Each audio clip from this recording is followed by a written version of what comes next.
Ekranda gördüğünüz bu tablo 1896'da James Tissot tarafından çizildi. Kabil'in Habil'i ölüme götürüşünün bir tasviri. Habil ve Kabil kıssası, Kur'an'da, Kitab-ı Mukaddes'te ve Sümer mitolojisinde ortak olarak bulunan temalardan biridir. İnsanlıkla ilgili önemli dönüm noktalarını içerdiği için önemli bir kıssadır. Onlar ilk doğan ve ilk ölen, ilk öldüren ve ilk öldürülen insanlar olarak hikayelerini tarihe geçirdiler. Bu hikayede insana dair düşündürücü detaylar var. O sebeple doğru ya da yanlış kavramlarıyla değil de bu kıssada anlatılanları kendi doğası içinde değerlendirmeniz daha faydalı olacaktır. Videoya geçmeden önce beğen butonuna tıklamanın ve kanalıma abone olmanın benim için çok önemli olduğunu hatırlatmak isterim. İyi seyirler.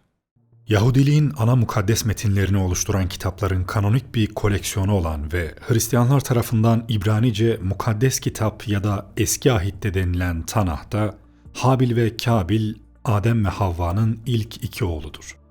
İlk doğan Kabil bir çiftçi, kardeşi Habil ise bir çobandır. Tanah'a göre Kabil, kardeşi Habil'i kıskandığından dolayı ona karşı kin ve nefret beslemiş, en sonunda da onu öldürerek insanlık tarihindeki ilk cinayeti işlemiştir. Bunun üzerine Yahve, Kabil'i cehennem azabıyla cezalandırmıştır. Habil ve Kabil isimleri geçtiği kaynağa göre değişiyor. Örneğin Tanah'ta Kabil'in ismi Kayin'dir. Ama ben bu video boyunca Habil ve Kabil olarak anlatacağım. Bu hikaye yeryüzünde işlenen ilk cinayetin, ilk kardeş katlinin hikayesi. Hikaye kutsal metinlerde şu şekilde anlatılıyor. Habil ve Kabil, yeryüzündeki ilk insanlar olan Adem ve Havva'nın ilk çocuklarıydılar. Kabil ve Habil birer kız kardeşle bir karında ikiz doğmuşlardı. Tanrı Adem'e bu ikizlerden birinin kızını diğerinin erkeğiyle eşleştirmesini buyurdu. Ama Kabil'in ikizi olan Aklima, Habil'in ikizinden daha güzeldi. Kabil bu emre karşı geldi ve kendi ikiziyle evlenmek istedi. Fakat Adem bunu gayrimeşru buldu.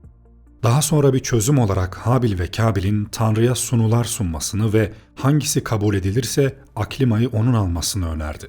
Habil ve Kabil bunu kabul ettiler. Habil bir koyun, Kabil ise buğday sundu. Tanrı Habil'in sunusunu kabul etti. Bunun üzerine Kabil sonunda Habil'i öldürdü. Öykünün bu şekilde anlatımı bazı farklı versiyonları olsa da temelde İslami kaynaklarda İsrailiyat adı verilen Kitab-ı Mukaddes'e dayalı yorumlardan oluşur. Kıssaya Kur'an'da Maide suresinde rastlanır. Kur'an'da iki kardeşin isimleri verilmeden şu şekilde anlatılır. Onlara Adem'in iki oğlunun haberini doğru olarak anlat. Yakınlık için birer kurban sunmuşlardı. Birininki kabul edilmiş, diğerininki kabul edilmemişti. Kabul edilmeyen kardeşine seni öldüreceğim demişti. Kardeşi Allah ancak korunanlardan, sakınanlardan, çekinenlerden kabul eder demiş ve eklemişti. Beni öldürmek için el kaldırsan da ben sana öldürmek için el kaldırmayacağım. Çünkü alemlerin Rabbi Allah'tan korkarım. Dilerim hem benim günahlarımı hem kendi günahlarını yüklenir, cehennem halkından olursun. Zalimlerin cezası budur. Derken benliği kendisine kardeşini öldürmeyi kolaylaştırdı da onu öldürdü. Yitirmişlerden oldu. Allah kardeşinin bedenini nasıl gömeceğini göstermek üzere ona yeri eşeleyen bir karga gönderdi. Kardeşimin bedenini gömmekte bu karga kadar acizim öyle mi dedi. O artık pişmanlığa düşenlerden olmuştu. Eski ahitte cinayetten sonrası şu şekilde anlatılıyor. Ve Rab Kabil'e dedi ki, kardeşin Habil nerede? Kabil dedi ki, bilmiyorum. Kardeşimin bekçisi miyim ben? Ve Kabil Rabbe dedi, cezam taşınamayacak derecede büyüktür. İşte bugün toprağın yüzü üzerinden beni kovdun ve senin yüzünden gizli kalacağım ve yeryüzünde kaçak ve serseri olacağım. Ve vaki olacak ki her kim beni bulursa beni öldürecektir. Ve Rab ona dedi, bunun için Kabil'i her kim öldürürse ondan 7 kere öç alınacaktır. Ve Kabil Rabbin önünden çıktı. Ve Aden'in şarkında Nod diyarında oturdu. Ve Kabil karısını bildi ve o gebe kalıp Hanok'u doğurdu. Ve bir şehir bina ettiler. Ve şehrin adını oğlunun adına göre Hanok koydu. Habil ve Kabil hikayesi içinde çok fazla çatışma ve ilki barındıran bir hikaye. İlk şehit, ilk katil, ilk cinayet, ilk kurban, göçebe yerleşik çatışması, ziraatçı-çoban çatışması gibi. Aralarında meydana gelen kıskançlık sebebiyle büyük kardeş, küçük kardeşin kanına girmiş, yeryüzünde ilk cinayet böylece işlenmişti. Masum kanın dökülmesiyle lanetlenen toprak, ziraatçıya ürün vermemiş, Tanrı'nın sürgün cezasının etkisiyle de ziraatçı göçebe olmuş, sonradan şehir kurarak yerleşik hayata geçmişti. Kıssada iki kardeşin Tanrı'ya kurban sundukları, birinin kurbanının kabul edildiği, diğerinin reddedildiği haber veriliyor. Böylelikle kurbanı kabul edilenin Tanrı katında daha değerli olduğu ve saygınlık kazandığı, reddedilenin değer ve saygınlık kaybettiği anlaşılıyor. Kurbanı kabul edilmeyen Kabil, kıskançlık ve öfkesine yenik düşerek kurbanı kabul edilen Habil'i öldürüyor. Kıssa sebebi ne olursa olsun, kardeşler arasındaki kıskançlığın neden olduğu şiddetin yol açabileceği en vahim sonucu gösteriyor.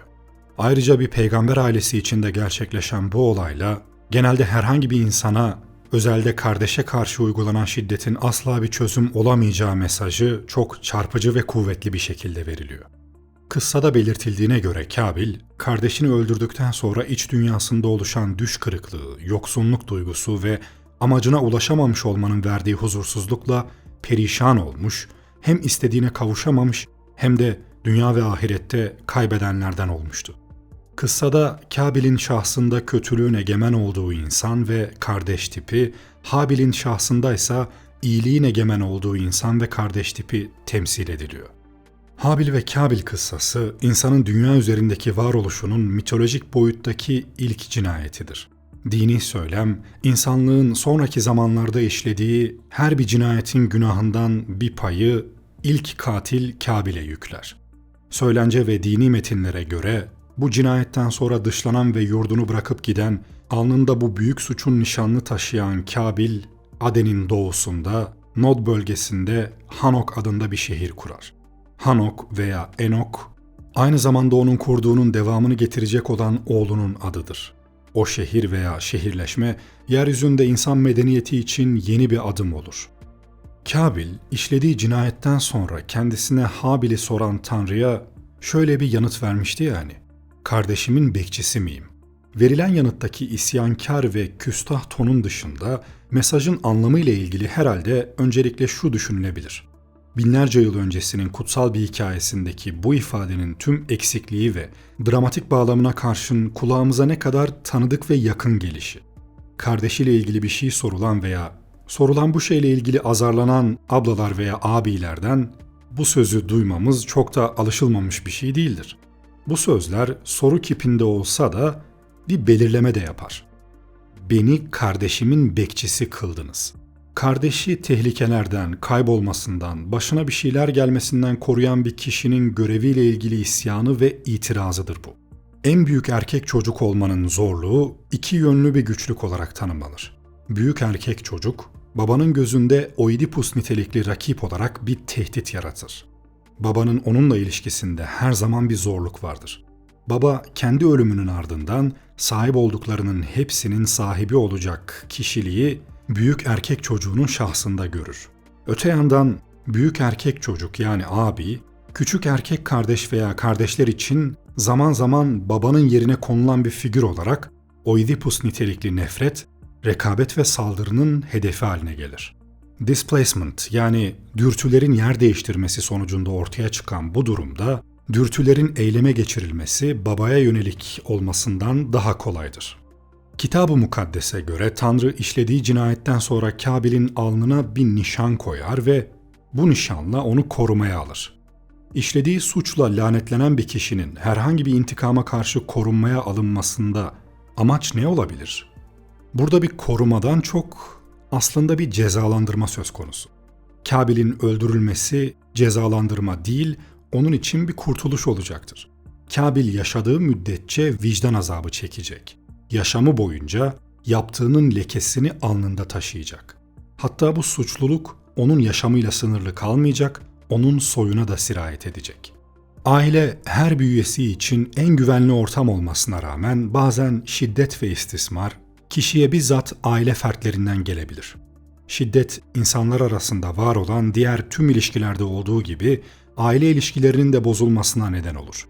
Aile içi şiddetin bir türü olarak kardeş şiddeti, bazen ailenin parçalanmasına, kardeşlerden birinin ölümüne veya uzun süreli kaybolmasına neden olabilecek kadar vahim sonuçlar doğurabilir.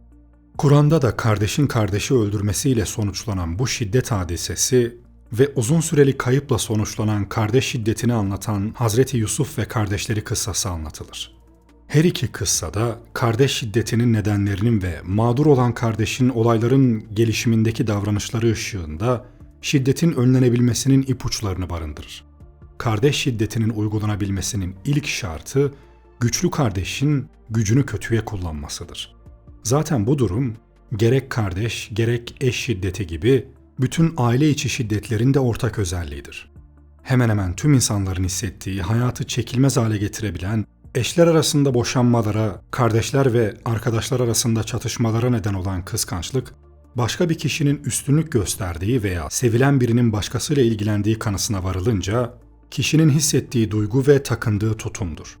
Yapılan çalışmalarda insanların 3 tür kıskançlık duygusu yaşadıkları vurgulanır. Bunlar duygusal yakınlığa dayalı ilişkilerde eşlerin yaşadığı romantik kıskançlık, anne baba sevgisi ve ilgisinin paylaşılması noktasında oluşan kardeş kıskançlığı ve okul, iş veya çevre ortamındaki insanlarla kurulan ilişkilerde görülen arkadaşlık kıskançlığıdır. Habil-Kabil kıssası, insanlığın başlangıçtan beri bu duyguya sahip olduğunu gösteriyor. Habil ve Kabil arasındaki sonu cinayete varan mücadelenin simgesel anlamı, eski ahitte çoban ve çiftçi topluluklar arasındaki çatışmanın bir yansıması olarak da görülür.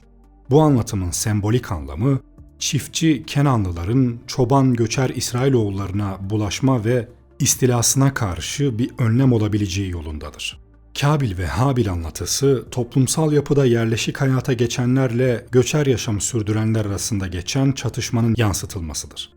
Habil'in Kabil'le çatışması aynı zamanda çiftçi ve kentlilerin yerleşik hayatlarına direnç gösteren göçerlerin sade ve saf olarak sürdürdükleri yaşamın değerli görülmesidir. Bir diğer yorumda Habil çobanı ifade ederken Kabil yerleşik olan demirciyi temsil eder. Bu metafor dahilinde demirciden bazen korkulsa da bazen ona saygı duyulsa da iki taraf arasında çatışma vardır. Kutsal metinlerde ilk itaatsizlik Aden'de Tanrı'ya karşı yapılır. Eski ahitte geçen yaratılış mitosu Hristiyanlık ve İslam'da da tekrarlanır. Adem'le Havva, Tanrı'nın yasağına karşı geldikleri için günahkar olarak ve çalışmaya mahkum edilerek yeryüzüne atılırlar. Cennetten kovulmalarının ardından yeryüzünde ilk suç, ilk oğul Kabil'in ikinci oğul Habil'i öldürmesiyle gerçekleşen kardeş katli olur. Dolayısıyla insan ilk günahı cennette, ikinci günahı dünyada işlemiştir. Habil ve Kabil teması, ekilip biçilen toprak ve söz konusu toprağa eşleyen çiftçi ile göçebe çoban arasındaki eski kavgayı da yansıtır. Sümer şiirlerinde insanlara kültürel ögeleri getiren tanrı Enki, tanrı Enlil ile çalışarak kardeş tanrılar Lahar ve Aşnan'ı dünyaya gönderirler. Tanrılar çoban olan Lahar için koyun ağlı, çiftçi olan Aşnan için saban ve koşum takım sağlarlar. Bu iki tanrının ilişkileri başlangıçta güzel olsa da daha sonra aralarında geçimsizlik başlar. Bu anlatının başka bir ifadesi Dumuzi ve Enkimdu'nun öyküsünde yer alır. Tarım ekonomisinin tüm yaşamı belirlediği Sümer ve Akat mitoslarında çoban Dumuzi'nin tanrıça İştar tarafından eş olarak seçilmek için çiftçi Enkimdu ile yarışmasını anlatır. Sonuç olarak Habil ve Kabil anlatısı, tarlaları süren, toprağa yerleşmiş, yerleşik hayata geçmiş ve tarımsal etkinliklerle geçimini sağlayan topluluklarla, komşu bölgelerde yaşayan ve sürekli olarak bu topraklara müdahil olan ve rahatsızlık yaratan yarı göçer çoban topluluklar arasındaki bitmek bilmeyen mücadeleyi ve kavgayı da temsil eder. Kardeş kardeşe karşı ilk cinayeti işleyince durmak bilmeyen bir mücadelenin fitili ateşlendi. Ordular ordulara karşı, uluslar uluslara karşı, insan yaratılışa karşı.